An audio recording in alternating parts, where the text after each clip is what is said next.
Assalamualaikum. Waalaikumsalam warahmatullahi wabarakatuh. Suaranya jelas nggak? Jelas, Bu. Oh iya.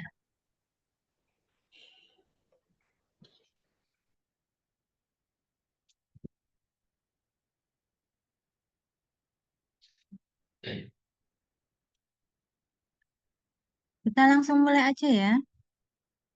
Untuk kuliah malam hari ini nanti nggak selak ngantuk. Nggih, Bu. Saya yang ngantuk. Kalau udah jam 9 saya ngantuk banget.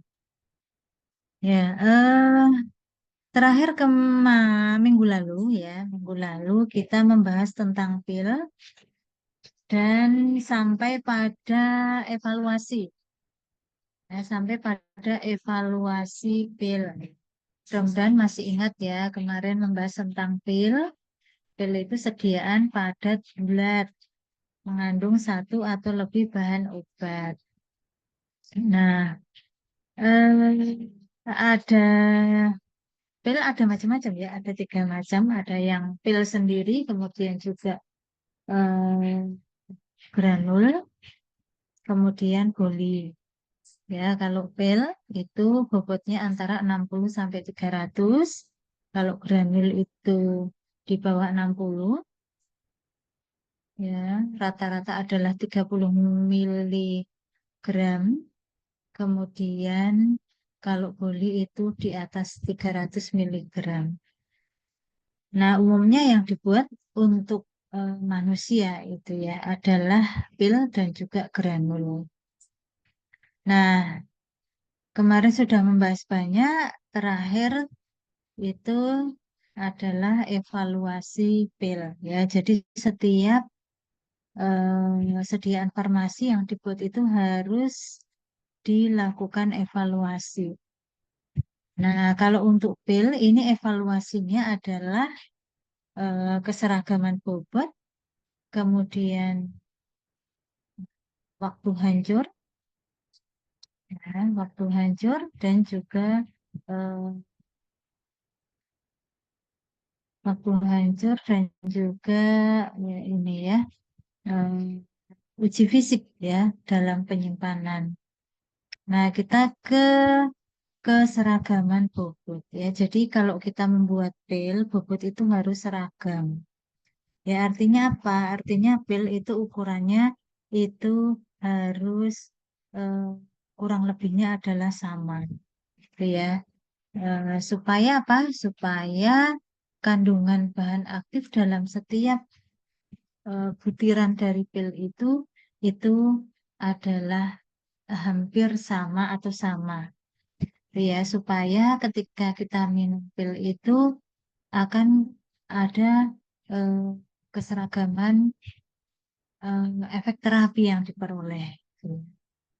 Nah, keseragaman bobot pil itu dilakukan, uji keseragaman bobot pil itu dilakukan dengan cara menimbang pil satu per satu.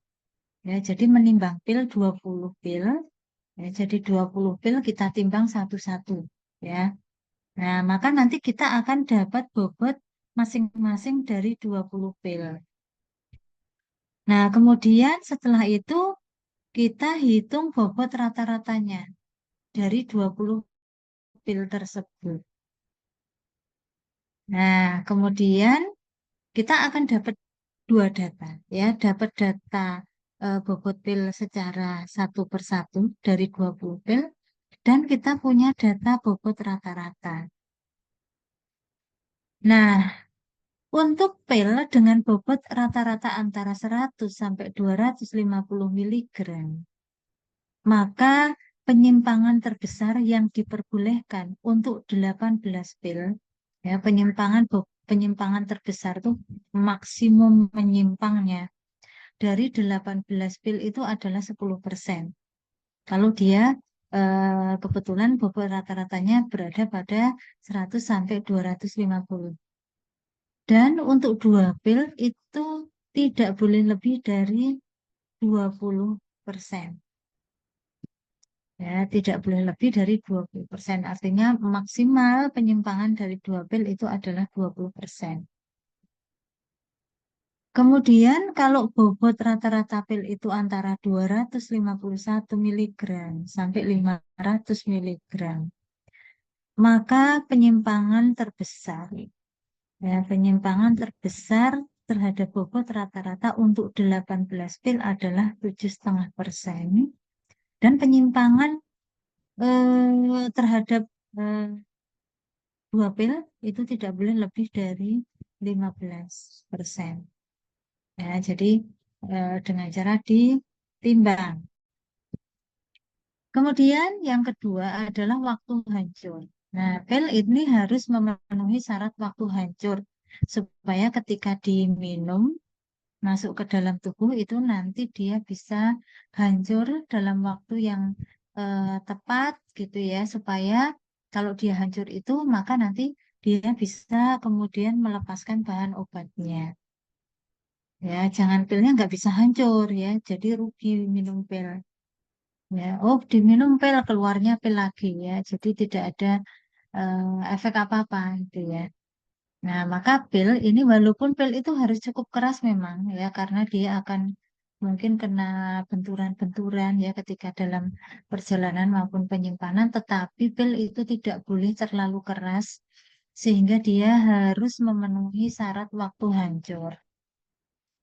Nah, waktu hancur ini diuji dengan menggunakan disintegrator tester ya atau alat pengukur waktu hancur. Alat pengukur waktu hancur pil itu sama dengan alat pengukur waktu hancur tablet. Nah, caranya bagaimana? Caranya adalah dengan memasukkan 5 pil ke dalam keranjang, kemudian turun naikkan keranjang secara teratur 30 kali per menit. Ya, 30 kali per menit. Kemudian pel dinyatakan hancur jika ketika dinaik turunkan itu nanti lama-lama pelnya itu akan hancur. Ya, dinyatakan hancur jika tidak ada bagian pel yang tertinggal di atas kasa kecuali fragmen yang berasal dari zat penyalur. Nah, syaratnya bagaimana? Syaratnya adalah bahwa waktu hancur pil itu tidak boleh lebih dari 15 menit untuk pil yang tidak bersalut. Ya, untuk pil biasa gitu ya, tidak bersalut, maka kalau dicek dengan disintegrator tester, itu tidak boleh lebih dari 15 menit harus hancur semua. Kalau dia itu berupa pil yang bersalut, maka maksimum waktunya adalah 60 menit.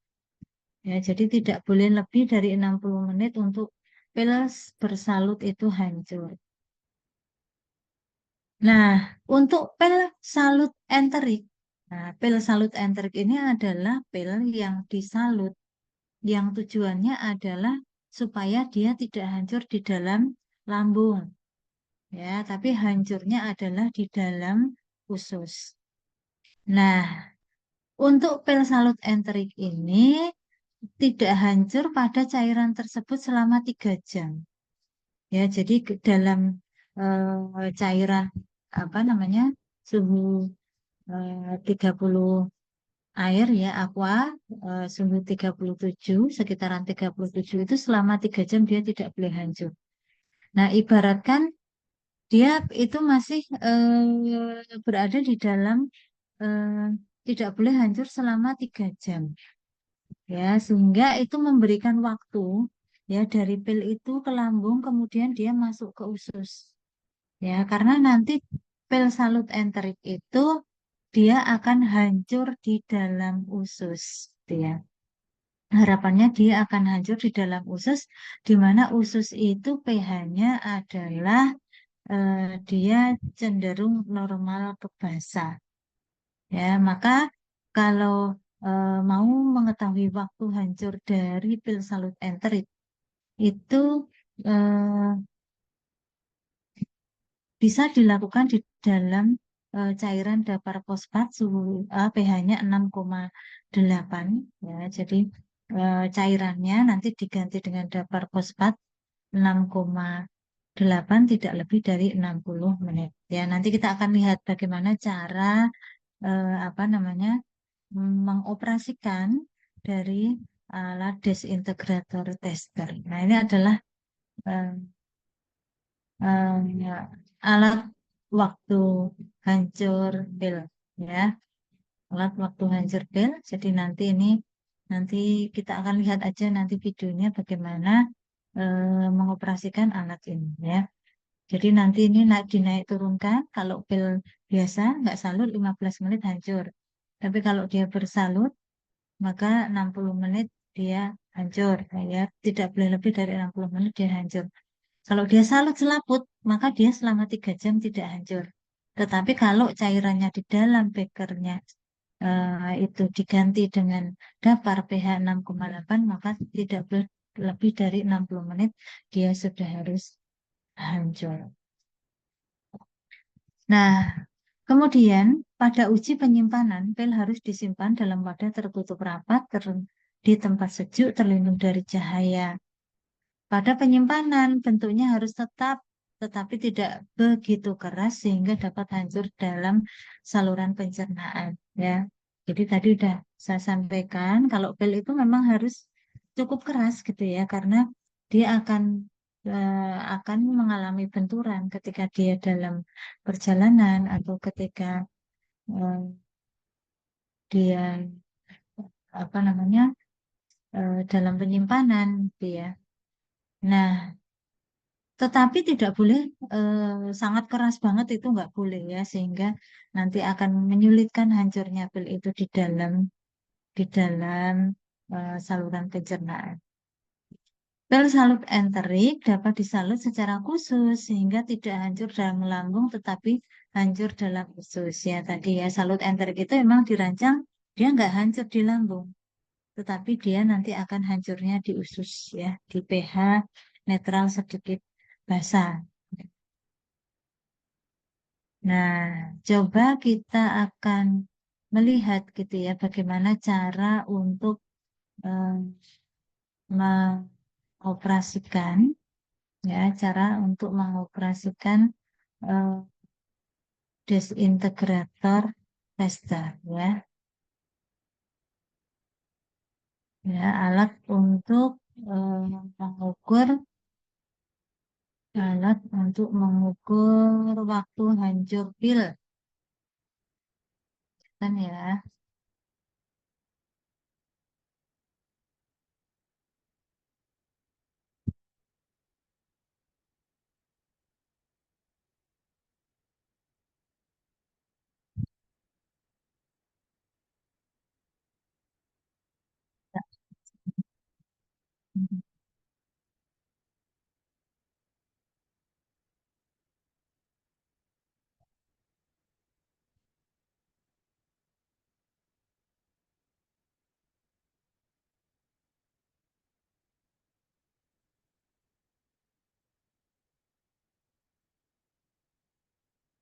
Nah, itu contohnya pakai tablet ya, sama alat untuk pengukur waktu hancur pil sama pengukur waktu hancur tablet. Nah, ini adalah alatnya.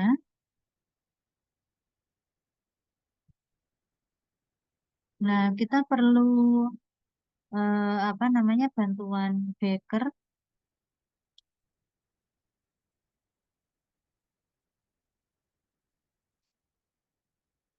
Nah, ini adalah suhu yang menunjukkan cairan yang ada di sini, ya, di dalam sini. Ya, jadi suhunya itu nanti kita setting sekitar 40 derajat supaya nanti ketika beker ini ya, nanti ini beker ini seolah adalah cairan dari dalam pencernaan kita. Kalau di luar itu suhunya adalah 40 derajat, maka nanti di dalam beker itu diharapkan suhunya adalah sekitar 37 derajat. Ya, sehingga suhunya itu dia menyerupai suhu di dalam tubuh kita. Nah, alatnya dipasang. Nah, itu ada lubangnya ada berapa ini ya? Ada satu, dua, tiga, ada 6 lubang itu ya. Ada enam apa 5 lubang itu. Ya, ada 6 lubang. Ya, ada 6 lubang.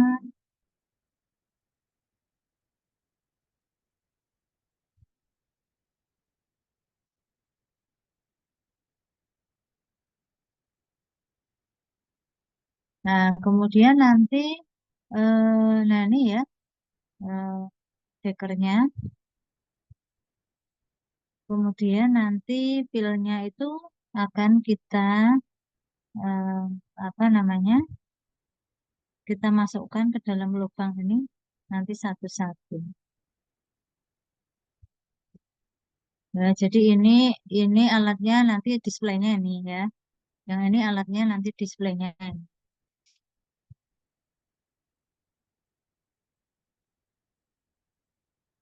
Nah, pemanasan dimulai ya. Jadi air yang ada di eh, apa luar beker ini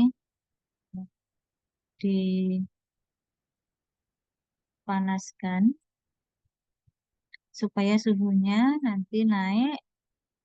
Kalau dia sudah sekitaran 40, kita cek suhu yang ada di dalam beker menggunakan termometer ya. Nah, di dalam beker dicek apakah sudah mencapai 37 derajat atau belum. Nah, kalau dia sudah mencapai 37 derajat, berarti dia sudah sesuai dengan suhu tubuh kita. Nah, kemudian pil atau tablet yang akan kita cek waktu hancurnya, itu kita masukkan ke dalam eh, lubang itu ya. Nah, itu satu-satu ya. Kita masukkan satu-satu. Di situ di bawah bagian bawah itu kayak saringan gitu ya, kayak saringan.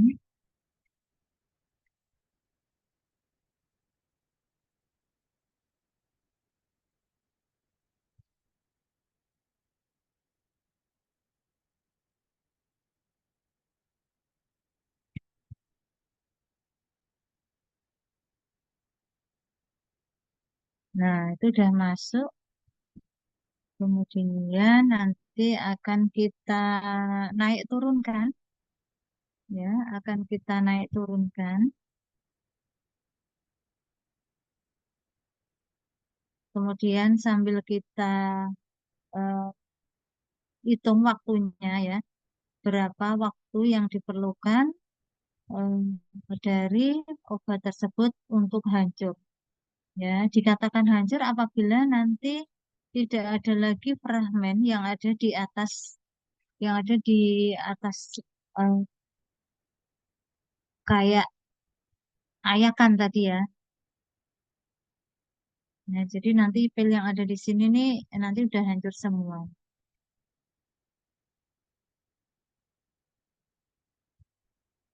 Nah, tadi persyaratannya adalah tidak boleh lebih dari 15 menit untuk pil ya.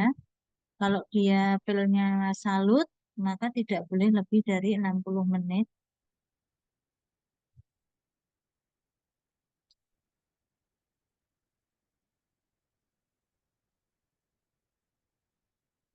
Nah, ini ya sampai itu di kayak ayakan di dalamnya itu nggak ada lagi tersisa di situ.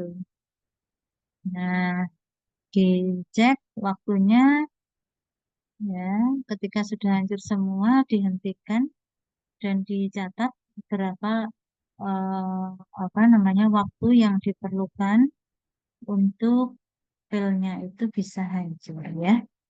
Bisa, bisa membayangkan ya. Bentar.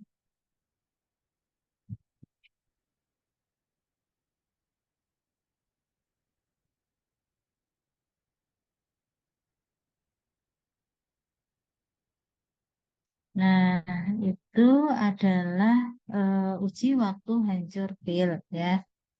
Sekarang ada pertanyaan mungkin sebelum saya akan pindah ke materi berikutnya, suppositoria. Belum, Bu. Ya, saya lanjut ya untuk materi berikutnya adalah supositoria. Ya, jadi eh, apa namanya? Kita akan mempelajari bentuk sediaan solid lain yaitu supositoria. Nah, supositoria saya tak eh, besar.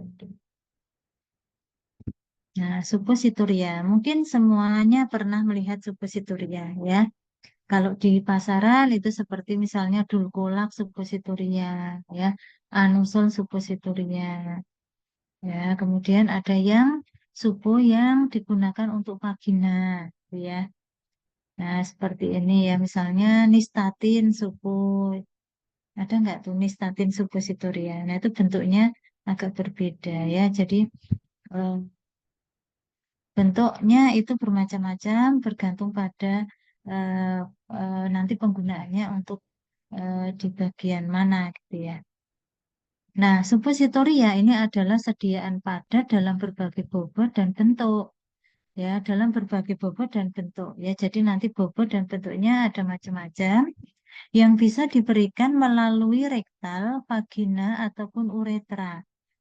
Jadi mungkin yang diketahui selama ini supo adalah untuk penggunaan perektal, gitu ya, dimasukkan di dalam anus. Nah, padahal ada supo yang bisa juga digunakan itu per vagina, ya. Kemudian misalnya per vagina tadi ya, hmm, flagistatin supo itu adalah supo yang diberikan per vagina atau per uretra. Per uretra itu adalah saluran kencing. Nah, itu juga ada. Nah, supo itu umumnya meleleh atau dia melunak atau dia melarut pada suhu tubuh, bergantung pada basisnya. Ya, kalau dia basisnya itu berupa lemak seperti olem kakao, itu cara melepaskan obatnya ketika dipakai ya, itu adalah dia akan meleleh ya karena olem kakao itu akan meleleh pada suhu tubuh. Tapi kalau dia itu basisnya itu berupa PEG misalnya ya seperti misalnya Dukulak Supo itu basisnya PEG, maka caranya melepaskan bahan obatnya adalah dengan melarut. Ya, PEG itu akan larut di dalam cairan tubuh. Nah, supositoria ini dapat bertindak sebagai pelindung jaringan setempat. Ya, juga sebagai pembawa zat terapeutik yang bersifat lokal maupun sistemik ya. Jadi supo itu walau penggunaannya masuk di dalam dubur tapi dia bisa memberikan dua macam efek. Ya, bisa dia berefek lokal, bisa berefek sistemik. Nah, kalau misalnya kita menggunakan glukolat supo dia masuk ke dalam dubur. Fungsinya adalah untuk dia supaya bisa membantu eh, BAB gitu ya. Nah, maka dia bekerja lokal di dalam usus itu saja. Itu namanya dia berefek lokal. Atau suponya itu untuk wasir, ya sakit ambeien atau sakit wasir, ya di mana kalau sakit ambeien atau wasir itu kan di dalam anusnya itu. Ya, maka ketika dipakai supo, ya dia berefeknya ya di situ itu namanya berefek lokal. Tetapi penggunaan supo bisa juga digunakan untuk tujuan sistemik, ya. Jadi berefek sistemik. Sistemik itu dia bisa masuk ke dalam pembuluh darah dan bisa beredar ke seluruh tubuh, gitu ya. Seperti misalnya kalau eh, ada anak-anak demam, gitu ya, demam kejang, gitu ya. Kemudian diberikan eh, diazepam, suppositoria, dan paracetamol, gitu ya. Mungkin gabungan antara paracetamol sama diazepam itu dimasukkan ke dalam dubur yang lewat sediaan suhu itu akan memberikan efek yang lebih cepat, gitu ya. Nah, si supo paracetamol ini dia nanti bekerjanya adalah secara sistemik ya karena nanti dia akan diserap lewat pembuluh darah yang ada di dalam dubur itu kemudian dia bisa mengedarkan obat itu ke seluruh tubuh gitu ya, sehingga kemudian bisa mengatasi demam atau bisa mengatasi kejang gitu ya, padahal masuknya dia lewat dubur. Itu namanya berefek sistemik. Nah, jenis-jenis supo ini ada tiga, ada rektal suppositoria atau sering yang kita sebut supo itu ya, yang itu adalah supo rektal. Kemudian vaginal suppositoria ya, atau disebut dengan ovula atau pesarium. Kemudian uretral suppositoria. Nah, ini adalah suppositoria untuk penggunaan melalui saluran kencing. Nah, rektal suppositoria ini digunakan perektal gitu ya, melalui dubur. Bentuknya seperti peluru atau torpedo ya, yang pernah melihat peluru ya, bentuknya mirip dengan supo, dengan berat kurang lebih 2 gram ya, kurang lebih 2 gram ya. Nanti tergantung dari basisnya. Itu biasanya nanti bobotnya berbeda-beda. Kemudian vaginal suppositoria berbentuk kerucut ya, digunakan lewat vagina dan biasanya per vaginal ini lebih besar ya, bobotnya kurang lebih 5 gram.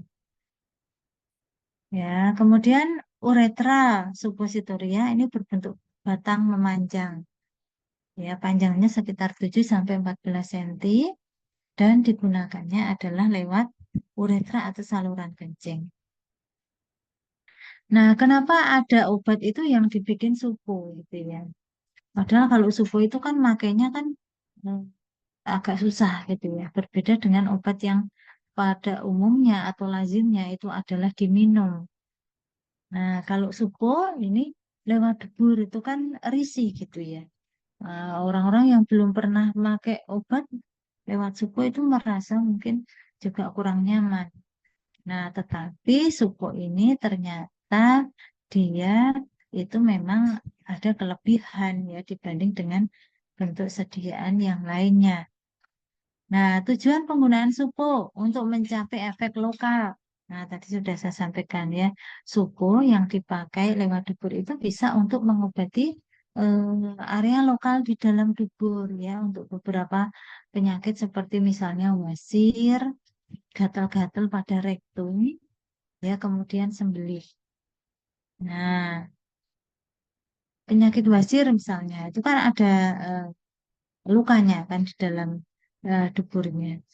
Ya, gatal-gatal pada daerah rektum atau daerah dubur, kemudian sembelit. Nah, ini adalah eh, supo yang dia eh, nanti berefek lokal, gitu ya. Misalnya adalah anusel supo, ya, ultraprox supo ini adalah untuk wasir, glucolag supo ini untuk sembelit, gitu ya. Jadi dia bekerjanya adalah pada lokal pada daerah anus tersebut. Kalau bisa juga untuk mencapai efek sistemik ya. Tadi sistemik itu apa? Sistemik itu adalah efek di mana obat itu nanti eh, bisa masuk ke dalam pembuluh darah sehingga efeknya itu bisa ke seluruh tubuh. Itu namanya sistemik.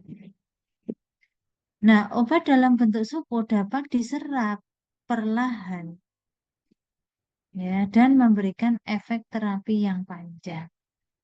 Nah, untuk supo-supo yang digunakan untuk penggunaan atau tujuannya adalah sistemik, contohnya adalah misalnya tadi ya paracetamol itu adalah suppositoria eh, paracetamol itu maksudnya adalah sebagai analgetik ya.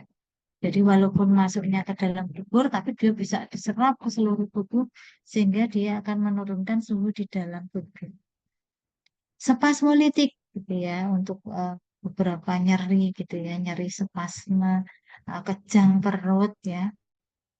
Itu bisa menggunakan suppositoria yang mengandung obat spasmolitik. Sedatif ya, misalnya diazepam gitu ya. Nah, itu bisa juga dalam bentuk suppositoria. Ya, kemudian anti asma. Nah, anti asma ini juga bisa diberikan dalam bentuk suppositoria.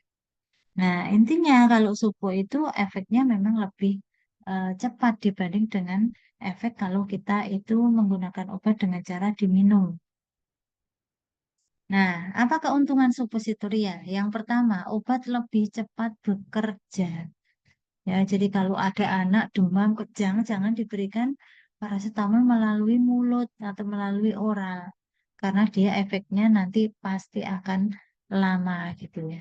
Sehingga sebagai alternatifnya adalah dengan dimasukkan melalui dubur atau dengan dibuat suppositoria. Ya, di situ bekerja lebih cepat kok bisa ya. Ya, karena kalau dibanding dengan obat yang diminum secara peroral, itu obat itu tuh dia perlu waktu yang cukup lama untuk bisa berefek gitu ya. Karena dia harus melalui mulut, dia dicerna, harus melalui kerongkongan, melalui lambung, kemudian nanti melalui usus gitu ya. Nah, melalui usus habis itu nanti dia akan diabsorpsi ke dalam darah.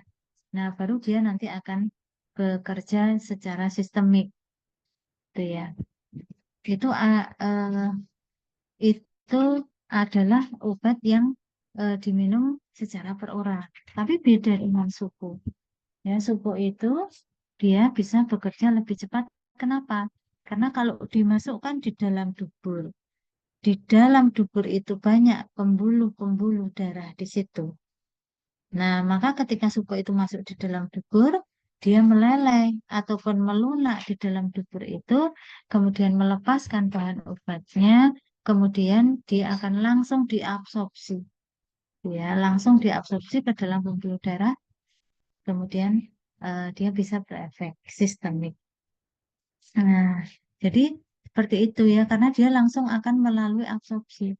Tidak lagi dia melalui melalui dia harus melalui eh, mulut, kemudian kerongkongan, di situ terjadi didik ke lambung, di situ terjadi pencernaan berbagai enzim nanti masuk ke apa namanya ke usus ya, kemudian nanti baru dia masuk ke hepar gitu ya, dia didetok dan itu perlu waktu yang cukup lama.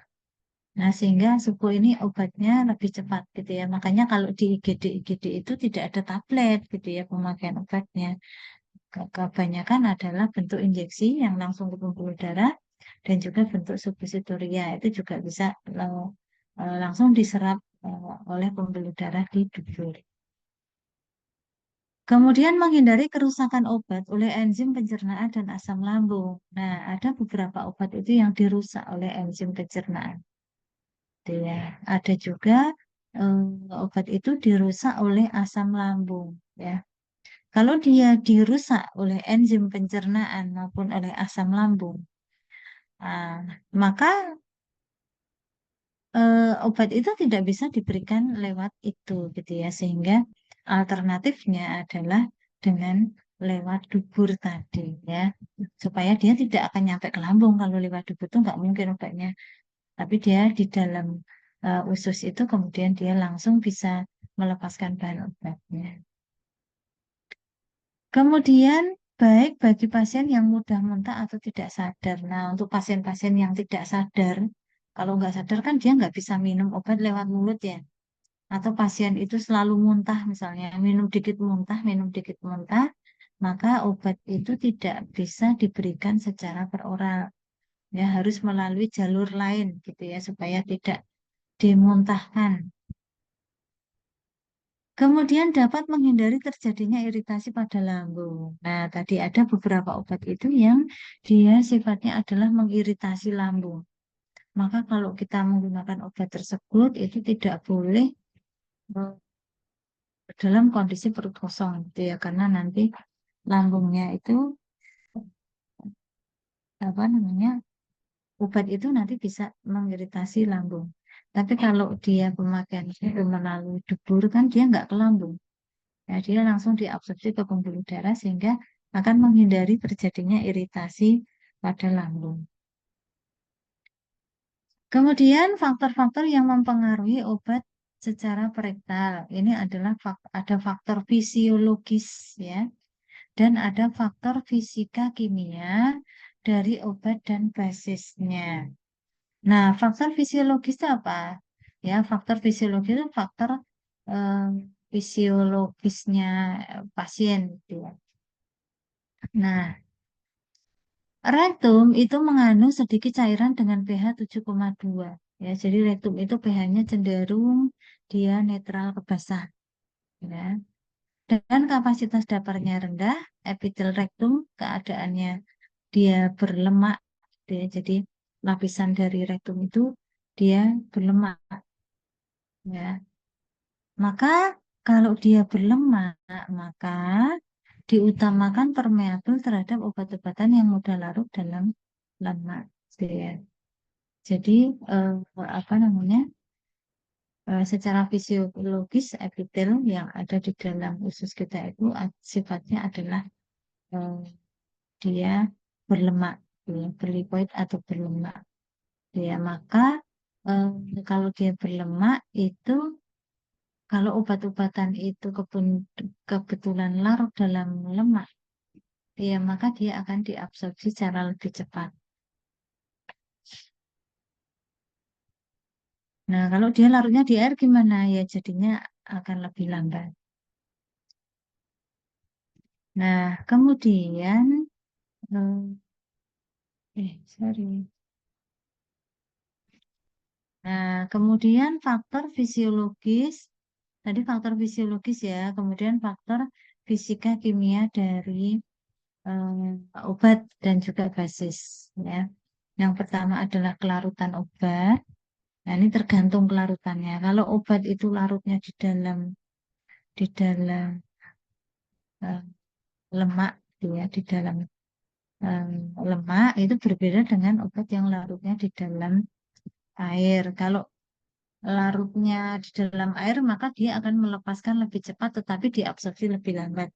Tapi kalau dia berupa lemak, gitu ya, maka dia akan dilepaskannya lambat, tapi diabsorpsinya cepat.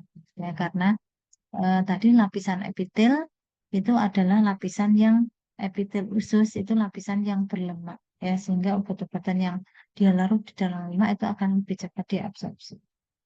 Kemudian kadar obat di dalam basis ya. Kemudian ukuran partikel, nah ini ukuran partikel juga penting ya. Semakin halus suatu bahan obat itu, maka semakin mudah dia untuk diabsorpsi. Ya, jadi kalau didesain ukurannya yang kecil-kecil, nah itu bisa gitu ya. Eh,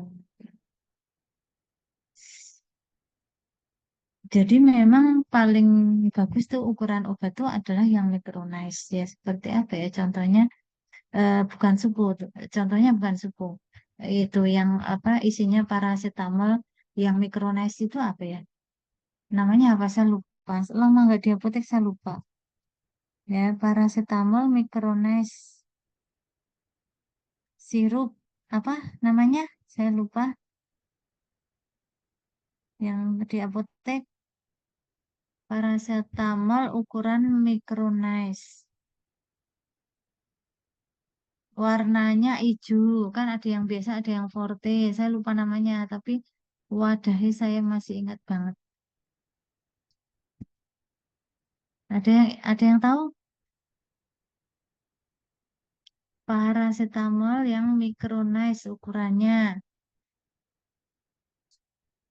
Apa ya? Ngantuk ya? Ayo, cek, cek, cek. Belum tahu, Bu. Apa?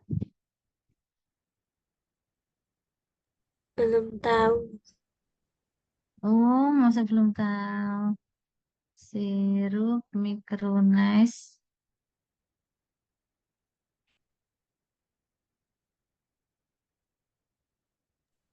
Fraksion bukan, Bu? Apa? Fraksion? Oh, fraksion apa ya? Fraksion. Hijau toh itu yang biasa itu warna hijau kan? Nah, fraksion itu adalah contoh walaupun dia sirup gitu ya, tetapi ukuran yang membedakan dia, kenapa dia lebih baik dari paracetamol sirup lain, itu adalah ukuran partikel dari paracetamolnya itu yang dia micronized gitu ya. Jadi ukuran partikelnya itu lebih kecil-kecil. Nah, kalau ukuran partikelnya lebih kecil-kecil, itu kelarutannya itu semakin tinggi gitu ya, sehingga efeknya itu semakin cepat. Nah, ini juga dipengaruhi oleh basis dari suppositoria itu ya. Apakah basisnya dia itu sifatnya meleleh di dalam suhu tubuh atau dia sifatnya melarut ya di dalam cairan tubuh. Nah, bentuk dan ukuran suku, nah bentuk suku tadi ya sudah tahu ya ada yang berbentuk peluru, ada yang berbentuk torpedo atau berbentuk kerucut ya untuk suku vagina, ya ada yang memanjang untuk suku uretra. Nah, bobot suku dengan basis oleum kakao itu untuk dewasa adalah 3 gram dan untuk anak adalah 2 gram. Kalau dia berbasis gliserin gelatin, maka untuk anak 4 gram, untuk dewasa 4 gram, dan untuk anak itu 2,5 gram. Kemudian supo basis oleum kakao untuk dewasa itu 4 gram, untuk anak 3 gram. Tapi ada juga di dalam buku FMI itu suppositoria kontra hemoroid. Suppositoria kontra hemoroid ini adalah suppositoria yang digunakan untuk wasir. Nah, itu umumnya bobotnya persyaratannya adalah 2,6 gram per suku. Nah, macam-macam dasar suppositoria ya, basicnya, dasarnya ya. Ya, ada dasar supu, dasar salep, dasar krim ya. Dasar suppositoria ini ada macam-macam ya, ada oleum kakao atau minyak coklat, lemak coklat, kemudian polyethylene glycol, kemudian gliserin gelatin, gliserin sapu ya. Nah, ini adalah eh, macam-macam dari basis suppositoria. Ya, untuk yang gliserin gelatin dan gliserin sapo ini sudah jarang dipakai ya karena memberikan hasil suhu yang kurang begitu baik ya. Jadi yang masih sering dipakai adalah suhu dengan basis oleum kakao dan juga polyethylene glycol. Jika tidak ada sebutan apapun, maka yang dimaksud sebagai basis suhu adalah oleum kakao. Nah, persyaratan dasar suku. Nah, sebagai basis suku ini harus memenuhi beberapa persyaratan. Ya, dia harus padat pada suhu kamar. Ya, jadi pada suhu kamar, suhu ruang itu dia padat. Tetapi begitu dia masuk ke dalam dubur, ya, maka dia eh, akan melunak atau melarut, gitu ya. Nah, pada suhu dubur. Kemudian basis tidak boleh beracun dan tidak menimbulkan iritasi. Kemudian basisnya itu harus bercampur dengan bermacam-macam obat. Ya, jadi banyak macam bahan obat yang bisa campur dengan basis, kadar airnya cukup ya sehingga ketika dipakai dia akan cukup nyaman. Kalau kadar airnya nggak cukup tuh kalau dipakai terus kemeranyas gitu ya kayak panas karena dia nyedot air dari sekitaran suhu yang ada di dubur itu. Kemudian stabil dalam penyimpanan, tidak menunjukkan perubahan warna, bau, dan pemisahan obat. Ya, untuk basis lemak, ini harus memenuhi syarat bilangan asam, bilangan yodium, dan bilangan penyapunan. Ya, jadi setiap bahan um, basis lemak itu ya, itu oleum kakao misalnya, dia memang harus ada ketentuan berapa bilangan asamnya, berapa bilangan yodiumnya, ya, bilangan penyabunannya berapa, gitu ya. Jadi kalau bilangan asam itu ya eh, kandungan asam di situ itu loh, kandungan asam di dalam lemaknya itu. Kalau bilangan yodium ya kandungan yodium ya di dalam si lemak ini. Kalau dia bilangan penyabunan ya itu berapa banyaknya KUH yang diperlukan untuk menyabunkan lemak atau minyak tersebut. Ya. Nah, itu. Jadi kalau di dalam monogram farmakope itu memang sudah ada persyaratannya. Misalnya oleum kakao itu bilangan asamnya harus sekian, bilangan yodiumnya sekian, bilangan minyak gunanya harus sekian. Nah, lanjut dasar supuk ya, dasar supuk oleum kakao ya. Tadi dasar supuk itu kan ada macam-macam ya, ada oleum oleum kakao, ada polyethylene glikol, kemudian ada gliserin gelatin dan gliserin sapo. Kita ke dasar supu oleum kakao atau minyak coklat. Nah, ini umum dipakai ya, ke oleum kakao ini untuk pembuatan supu. Ya, dia mempunyai 4 bentuk kristal.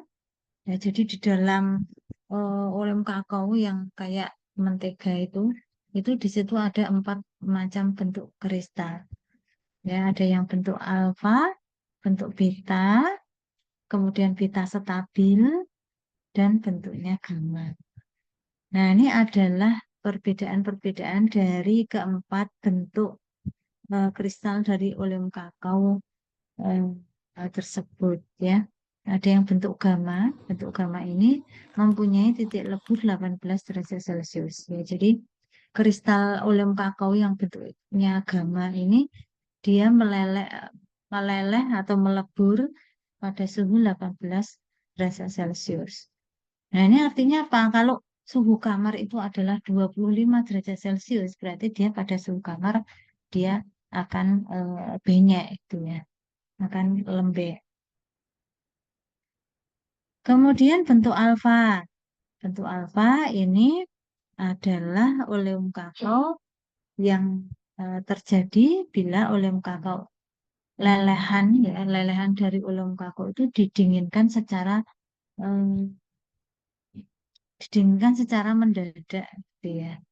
Nah, langsung misalnya habis dilelehin langsung masukkan ke kulkas. Nah, itu ini nanti akan menjadikan bentuk kristal alfa.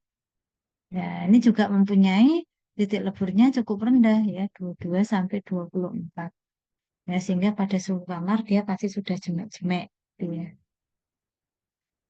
Nah, bentuk beta primer. Nah, beta primer ini dia memiliki suhu leburnya adalah 18 sampai 23. Sorry. Terjadi bila lelehan oleum kakao diaduk pada suhu sekian, gitu ya. Nah, kemudian eh, ini bentuk beta primer ini dia akan melebur pada suhu 28 sampai 31 derajat ya. Nah, 28 sampai 31 derajat itu dia itu ada di suhu kamar kan, sekitaran gitu ya. 25 30 itu kan suhu kamar ya. Jadi dia mulai meleleh itu pada suhu kamar tuh. Ya. Kalau suhunya pada suhu kamar meleleh maka itu berarti kan dia apa ya, tidak padat gitu ya pada suhu kamar. Nanti dia akan mulai melembek-melembek itu. Ya. Kemudian bentuk beta stabil. Nah, kristal beta stabil ini terjadi dari perubahan perlahan-lahan yang disertai kontraksi volume. Nah, bentuk ini mempunyai titik lebur 34 sampai 35 derajat Celcius. Nah, ini adalah komponen paling besar dari oleum kakao. Ini adalah bentuk kristal beta stabil. Ya, makanya dia itu melelehnya pada suhu 34 sampai 35 ya, sehingga kalau kita menggunakan oleum kakao sebagai basis suhu di mana bentuk beta stabil itu yang paling dominan, maka nanti suhu itu dia akan eh, pada suhu tubuh ya 30 suhu tubuh 30 derajat ya, dia akan meleleh pada suhu 34 sampai 35.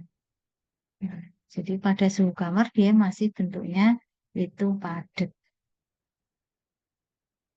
Nah, itu tadi gitu ya. Jadi eh, pada dasarnya bentuk kristal beta stabil itu adalah dominan di dalam suatu oleum kakao. Tetapi pada eh, perlakuan-perlakuan tertentu, misalnya dipanaskan pada suhu yang terlalu tinggi, kemudian suhu yang terlalu rendah, itu maka akan menyebabkan kristal beta stabil dari olem kakao itu banyak yang berubah menjadi kristal gamma dan juga kristal alfa.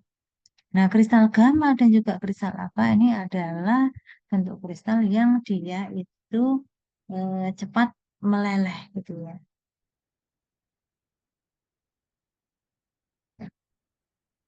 Nah, jika sumpah dibuat dengan metode pelelehan, digunakan pemanasan lemah. Nah, karena kalau pemanasan berlebihan itu akan banyak mengubah kristal beta stabil menjadi bentuk kristal lain yang dia mudah meleleh, maka kalau akan dibuat sumpah dengan basis eh, olem kakao tersebut, maka gunakan pemanasan yang lemah. Gitu ya. Pemanasannya jangan tinggi-tinggi, karena nanti kalau tinggi itu akan mengubah banyak bentuk kristalnya. Ya, pemanasan lemah aja sehingga nanti kristal beta stabilnya itu tetap stabil. Nah, untuk mempercepat pembekuan kembali atau menaikkan kembali titik lebur akibat pemanasan atau pengaruh obat dapat tambahkan sirap lava 6%. Nah, sirap lava 6% ini dia itu fungsinya adalah untuk membantu memadatkan kembali eh, apa namanya olem kakao. Nah, keuntungan basis olem kakao ya, bentuk padat tapi mudah dilunakkan hingga mudah dibentuk dan segera meleleh pada suhu badan. Kalau menggunakan olem kakao membuat suku itu mudah dibentuk, ya, mudah dilunakkan. Itu kan kenapa? Karena dia itu kalau kita pegang ya olem kakao itu dia akan melunak, ya. Sehingga kalau lunak itu mudah dibentuk. Kemudian mudah dimasukkan dan enak dipakai ya, dimasukkan dalam dubur maksudnya ini ya, dan enak dipakai ya. Baunya juga enak karena berbau coklat tuh ya. Asal jangan keliru cupu oleh kakao kemudian malah dimakan. Ya. Harusnya masuk ke dubur malah dimakan karena dikira beneran coklat tuh. Ya beneran coklat memang tapi coklat yang tidak untuk dimakan. Tidak mengiritasi mukosa rektum. Supo ya, supo apa basis oleh kakao ini sifatnya aman untuk rektum ya, tidak mengiritasi. Nah, kerugiannya apa? Kerugiannya mempunyai beberapa bentuk kristal tadi ya, ada kristal alfa, beta, eh, kemudian beta stabil ya, kristal gamma. Nah, jadi apa? Dia mempunyai bermacam-macam bentuk kristal sehingga titik leburnya yang masing-masing bentuk kristal itu titik leburnya berbeda, ya. Nah, sehingga eh, apa ya? Olem kakao ini nanti kalau dia sudah berubah bentuk kristalnya itu sukar untuk membeku kembali. Kemudian beberapa bahan obat menurunkan titik lebur olem kakao. Kemudian tidak campur dengan cairan tubuh sehingga sukar melepaskan bahan obatnya. Nah, Kak ulam kakao itu minyak gitu ya, minyak coklat kalau dimasukkan ke dalam tubuh yang notabene cairannya itu adalah air, itu ya. Nah, dia agak susah untuk melepasin obatnya karena sifat lemak yang memang susah campur dengan air. Udah mulai liut-liut ngantuk saya. PEG. Nah, dasar suku PEG. Nah, dasar suku PEG polyethylene glycol ini biasa digunakan untuk pabrik-pabrik membuat suku. Ya, seperti misalnya suku yang di pasaran itu ya, Dungkulan suku, Anusol suku, Ultraprox suku itu menggunakan kombinasi dari PEG. Nah, itu aja gitu ya, kombinasi dari PEG. Nah, PEG itu kan polyethylene glycol. Nah, polyethylene glycol itu memang macam-macam gitu ya. Ada PEG 400, PEG 1500, PEG 2000, ya, 4000, 6000, dan lain-lain. Nah, ini angka-angka di belakang kata PEG ini menunjukkan dia konsistensinya gitu ya. Semakin besar angkanya di belakang eh, kata PEG ini, maka semakin dia padat ya. Nah, ini di sini PEG 400 itu bentuknya cair, PEG 1500 itu bentuknya semi padat, ya. PEG 2000 ini bentuknya eh, dia bentuknya ya udah mulai padat gitu ya. 4000 6000 ini bentuknya padat. Udah ngantuk ya. Ada beberapa pabrik eh, menjual PEG dalam berbagai nama. Ada yang Postonal, ada Karbowak, ada Sebetol. Nah, obat-obat yang larut di dalam air dapat dilarutkan dulu sebelum dicampurkan. PEG banyak dipakai pada pembuatan suppositoria dalam jumlah besar di pabrik farmasi. Nah, apa keuntungan base PEG? Ya, PEG itu berbeda dengan oleum kakao. Kalau PEG dia tidak mempunyai isomer-isomer ya atau tidak mempunyai bermacam-macam bentuk kristal seperti oleum kakao. Kemudian tidak mudah leleh, ya, tetapi dapat larut dalam air, dapat menyerap air dalam jumlah yang cukup banyak. Ya, kemudian banyak obat ini yang larut di dalam PEG. Nah, ini basis yang umumnya dipakai untuk industri-industri. Nah, kerugiannya adalah supu dengan basisnya PEG itu bentuknya keras, ya, sehingga kalau dia harus masuk dubur itu eh, eh, ada kemungkinan menyebabkan eh, itu nggak nyaman. Ya. Kemudian beberapa obat dipengaruhi oleh PEG, ya, seperti misalnya resorsin, perubahan, agenitrat. Nah, ini tidak boleh dibuat pil dengan bahan dasarnya PEG. Beberapa bahan obat dapat memberikan perubahan warna pada PEG meskipun hasilnya tidak berpengaruh. Nah, itu ya. Jadi beberapa bahan, tidak selalu semua obat itu bisa campur dengan PEG. Nah, dasar supu gliserin gelatin ini cukup jarang digunakan gitu ya, sehingga saya lewati aja. Dasar supu gliserin sabu ya. Aduh, mulai ngantuk saya. Pembuatan suppositoria ya. Suppositoria itu bisa dibentuk dengan tangan, dengan manual ya untuk apa namanya eh, seperti olem kakao ya itu bisa dibentuk-bentuk dengan menggunakan tangan. Atau bisa juga digempa dengan alat pengembangan ya atau kalau di pabrik itu pakai cetakan. Nah, dibentuk dengan tangan bagaimana caranya? Ini hanya cocok untuk bahan dasar olem kakao. Nah, untuk skala kecil bila bahan obatnya tidak tahan terhadap pemanasan ya. Caranya olem kakao diiris tipis-tipis, kemudian bahan obat dihaluskan, kemudian dicampur dengan olem kakao dengan penggilasan hati-hati agar adonan tidak meleleh. Jika perlu dipakai pendidih. Ya, maksudnya supaya olem kakunya dia cepat. Nah, ini ekstra kental, itu ditetesi spiritus fort dulu, ekstra kering, ditetesi juga, kemudian dicampur oleh kakao. Setelah homogen, adonan dibuat atau dibentuk agar mudah dibagi dan dipotong.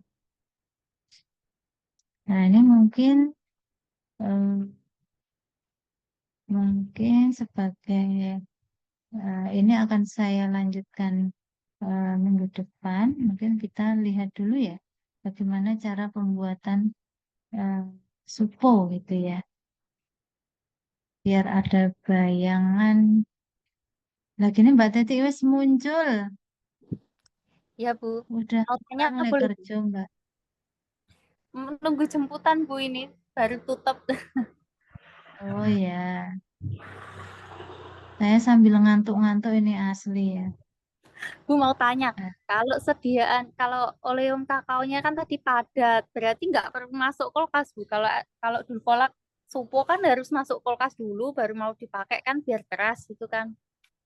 Gimana itu, Bu? emang dulu langsung Pak harus masuk kulkas. Iya, Coba nek di sini dilihat. pasti gitu.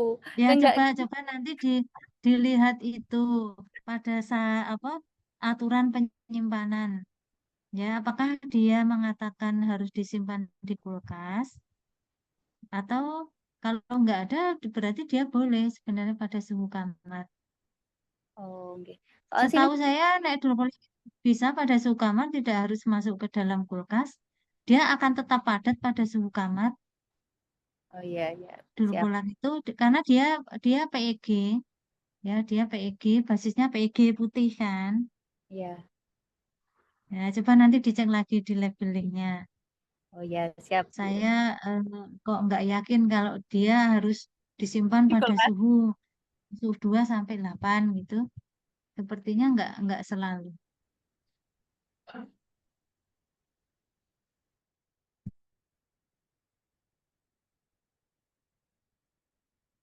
Nah, kita lihat proses pembuatan supo ya. Biar biar endingnya ini orang ngantuk banget gitu loh. Saya lanjutkan nanti minggu depan.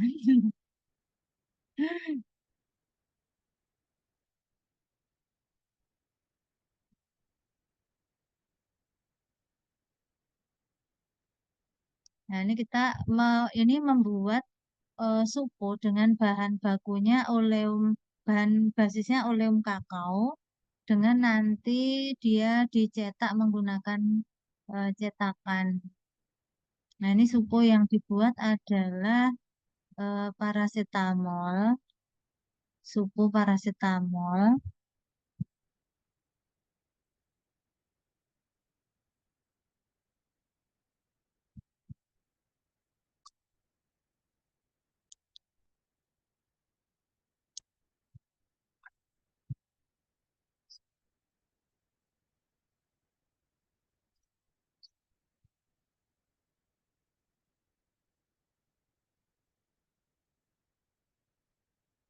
Ini memang nggak ada suaranya ya, Bu?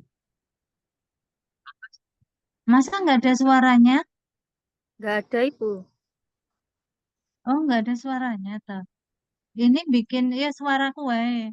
Ini Nah, ya. bikin supo paracetamol dengan basis oleum kakao. Ya, tadi udah dilelehkan di atas water bath, sekarang dimasukkan di dalam cetakan. Nah, tadi ya pelelehan dari basis supunya itu, pelelehan oleum kakonya nggak boleh terlalu lama dan sangat panas, gitu ya, supaya nanti bisa beku. Nah, ini kalau udah dimasukkan di dalam cetakan adonannya tadi, kalau udah dingin ya pada suhu kamar kita kemudian masukkan di kulkas. Nah, setelah 40 sampai 60 menit itu kita cek ya. Kemudian kita akan buka hasilnya dari suponya tadi.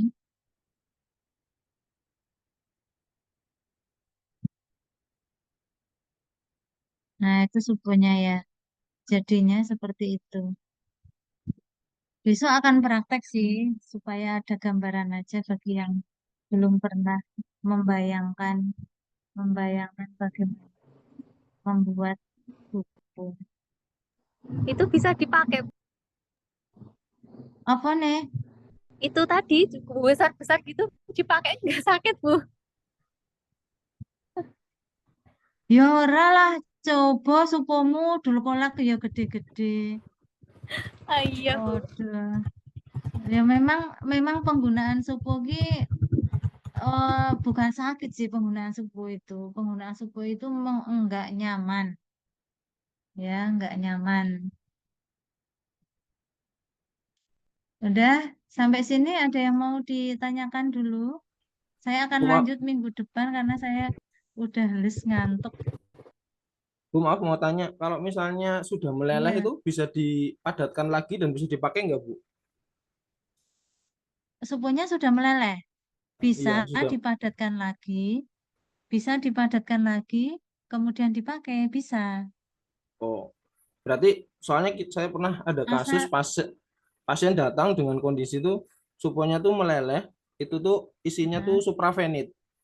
Jadi meleleh setelah itu bisa dipakai lagi nggak gitu? Kalau misalnya bisa berarti tinggal Bisa. dimasukin kulkas lagi, Bu. Iya.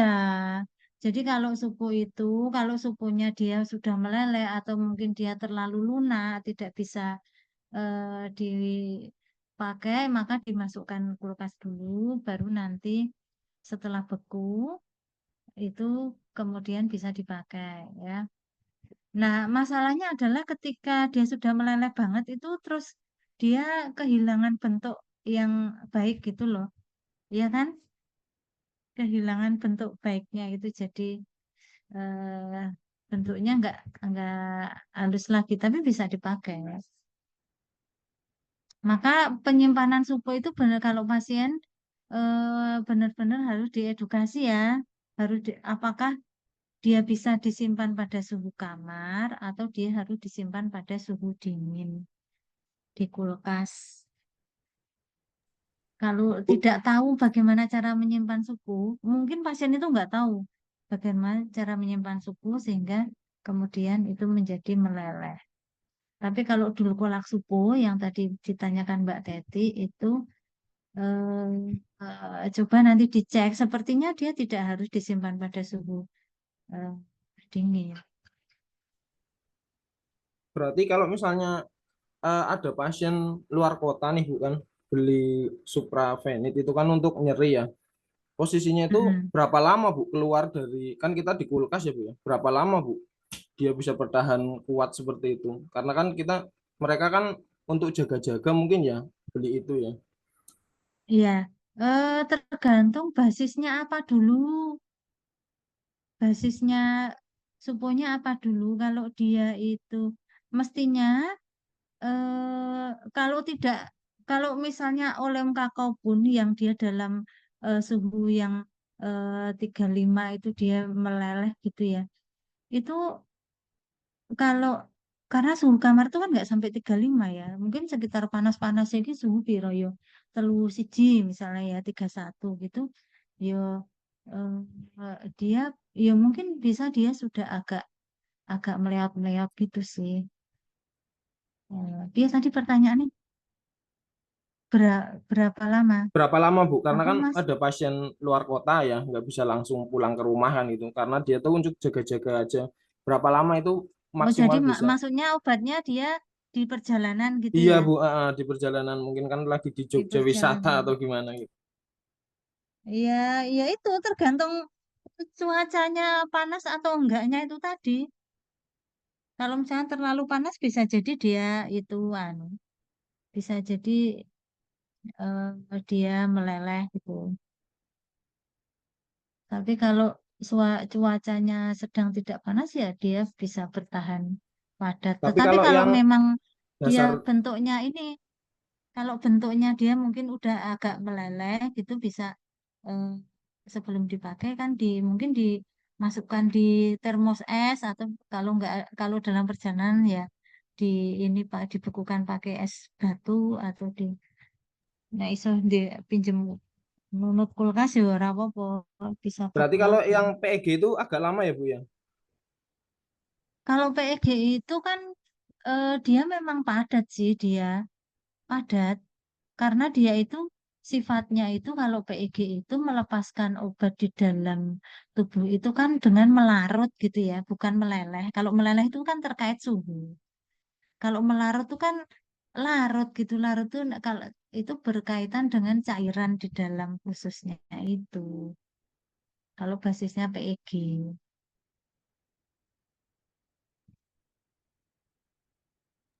Iya, Bu, terima kasih, Bu, Iya, udah jawabannya. mulai konslet belum saya?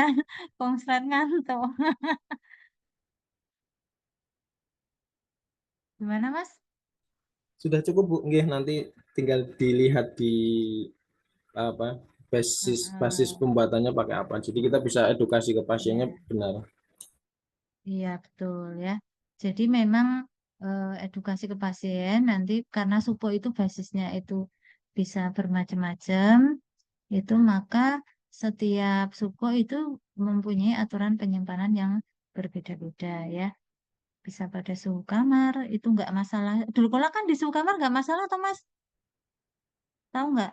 Kalau di Dulu kola kami supo itu hampir semuanya Bu masuk kulkas, kayak Buraginol masuk oh kulkas. semuanya masuk kulkas. Mungkin cari aman Ya, ya Bu ya. berarti PR-nya dicek tolong dulu Ya kolak siap, tadi, nanti kita walaupun dia dimasukkan kulkas, nanti dicek apakah dulu kolak itu memang aturan penyimpanannya harus di kulkas atau hanya atau sak janjane kuwi iki megoro do semua supo masuk kulkas gitu loh.